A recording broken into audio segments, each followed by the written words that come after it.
Hey guys, Dr. Charles and Dr. Alex here with RX Physical Therapy, and welcome back to another monthly movement tip.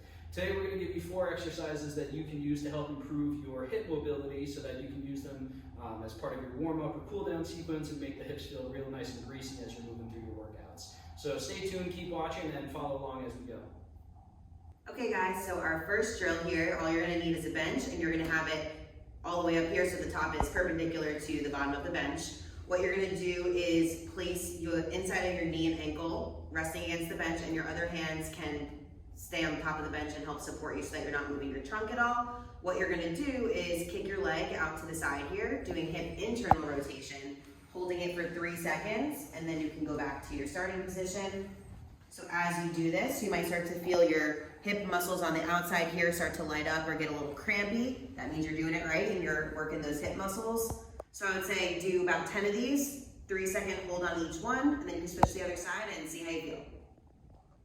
After doing hip internal rotation, you're going to want to do some hip external rotation as well. This way you can be balanced. So instead of having the inside of the knee and ankle against the bench, you're going to have the outside of the knee and ankle resting against the bench. You want to make sure that your foot isn't sitting on the seat here, so you want to lift it up a little bit. You can still have both hands resting on the bench for balance, and now you're going to lift the foot so it goes towards the midline.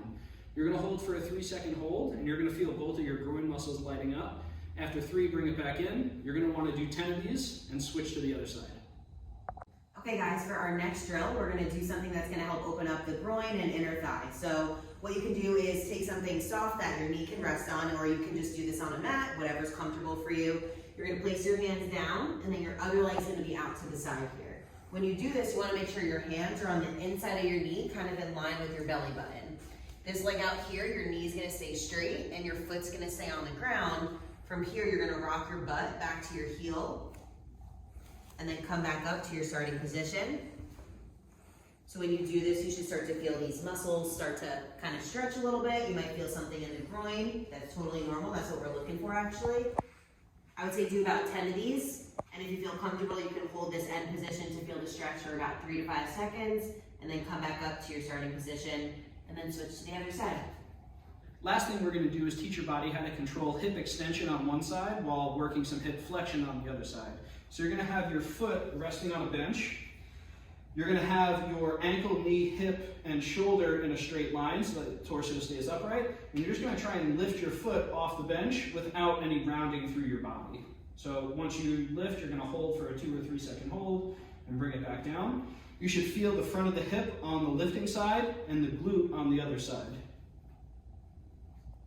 You want to avoid rounding out or bending your knee like this. This way you can still get a stretch through the hip flexor. After you do 5 on one leg, switch and do 5 on the other and see if there's any difference. All right guys, so those are the 4 drills that you can use to help with your hips, get some mobility before you squat, deadlift, anything that you're feeling during your workouts. And if you're looking for more, check out our archive on YouTube and Instagram, and we'll see you guys next month.